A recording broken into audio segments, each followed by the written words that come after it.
Jesús lava los pies de sus discípulos, el amor hasta el extremo. Juan 13 explicado. Esa noche, en Jerusalén, el aire olía a pan recién horneado y a vino compartido.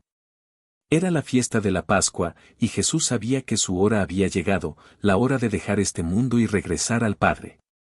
Pero antes de partir, quiso dejar una lección que sus discípulos jamás olvidarían. Juan 13, 1, 3. Se levantó de la mesa. En silencio, se quitó el manto, tomó una toalla y la enredó en su cintura, como lo haría cualquier sirviente de la casa. Luego vertió agua en una vasija y comenzó, uno por uno, a lavar los pies de sus discípulos, secándolos después con la toalla que llevaba puesta. Juan 13, 4-5. Imagina la escena: el Maestro, el Hijo de Dios, arrodillado en el suelo, tocando los pies cansados y polvorientos de hombres comunes. No había protocolo que lo obligara. Solo amor puro, entregado en un gesto que rompía todas las jerarquías conocidas. Cuando llegó el turno de Pedro, el pescador no pudo contenerse. «Señor, ¿tú me vas a lavar los pies a mí?», preguntó, incrédulo. Jesús le respondió que, aunque ahora no entendiera lo que estaba haciendo, después lo comprendería. Pero Pedro, terco como siempre, insistió: «Jamás me lavarás los pies». Y Jesús le contestó con firmeza que si no lo dejaba, Pedro no tendría parte con él. Fue entonces que Pedro, siempre extremista en su entrega, pidió que le lavara también las manos y la cabeza. Juan 13, 6-9. Jesús sonrió, segaramente, ante la pasión desbordada de su discípulo. Le explicó que quien ya se ha bañado no necesita lavarse más que los pies, porque está limpio por completo. Y añadió algo que dolió en el aire: «Y ustedes están limpios, aunque no todos».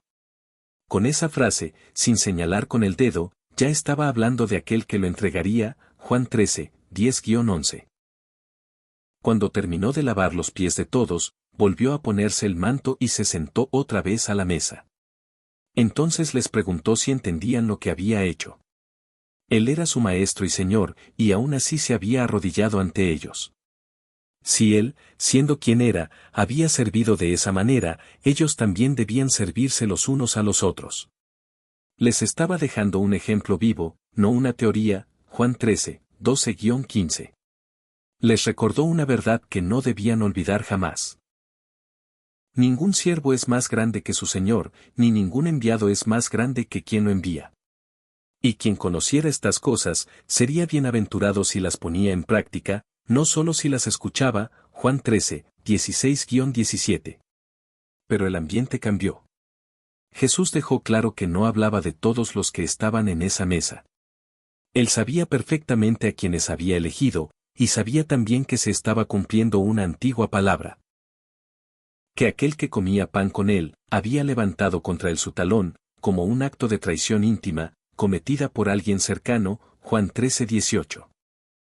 Les advirtió esto antes de que sucediera, para que cuando ocurriera, ellos creyeran con más fuerza que él era quien decía ser.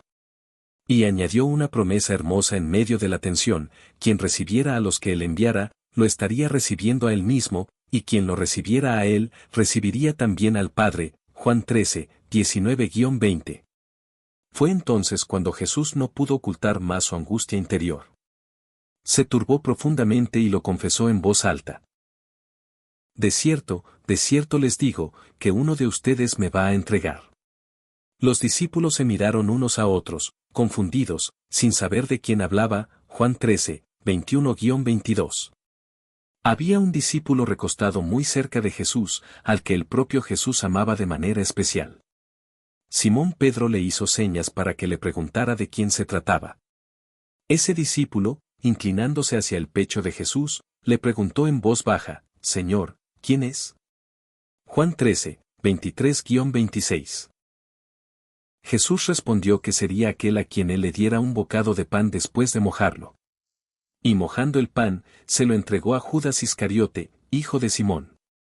En ese instante, algo oscuro entró en Judas.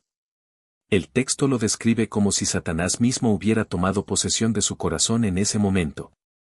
Jesús le dijo, casi con tristeza resignada: «Lo que vas a hacer, hazlo pronto». Ninguno de los que estaban en la mesa entendió el verdadero significado de esas palabras. Juan 13, 27-30. Judas tomó el bocado y salió de inmediato. Y el relato añade un detalle que se queda grabado en el alma: era de noche. No solo en el cielo de Jerusalén, sino en el corazón del hombre que acababa de decidir traicionar al amor más grande que jamás había conocido. Cuando Judas salió, Jesús habló de una manera distinta, como si algo se hubiera liberado en el ambiente. Dijo que ahora el Hijo del Hombre sería glorificado, y que Dios sería glorificado en él. Si Dios era glorificado en él, Dios también lo glorificaría en sí mismo, y lo haría muy pronto. Juan 13, 31-32. Con ternura, se dirigió a sus discípulos llamándolos hijitos. Les dijo que estaría con ellos poco tiempo más, que lo buscarían, pero que a donde él iba, ellos no podían ir todavía. Juan 13:33. Y entonces llegó el corazón de todo el capítulo, el mandamiento que resumiría el resto de la fe cristiana: un mandamiento nuevo les doy, que se amen unos a otros. Como yo los he amado, así también ustedes deben amarse los unos a los otros. Y añadió que en ese amor visible y concreto, todos reconocerían que eran sus discípulos, no en títulos, no en discursos, sino en amor practicado. Juan 13, 34-35. Simón Pedro, sin poder contenerse, preguntó a dónde iba Jesús. Él respondió que a dónde iba, Pedro no podía seguirlo ahora, aunque lo seguiría después. Pedro, con esa valentía impulsiva que lo caracterizaba, preguntó por qué no podía seguirlo en ese momento, asegurando que estaba dispuesto a dar su vida por él. Juan 13, 36-37. Jesús, conociendo el corazón humano mejor que nadie, le respondió con una pregunta que debió sacudir a Pedro hasta los huesos: ¿tu vida darás por mí? De cierto te digo. No cantará el gallo, sin que me hayas negado 3 veces. Juan 13:38.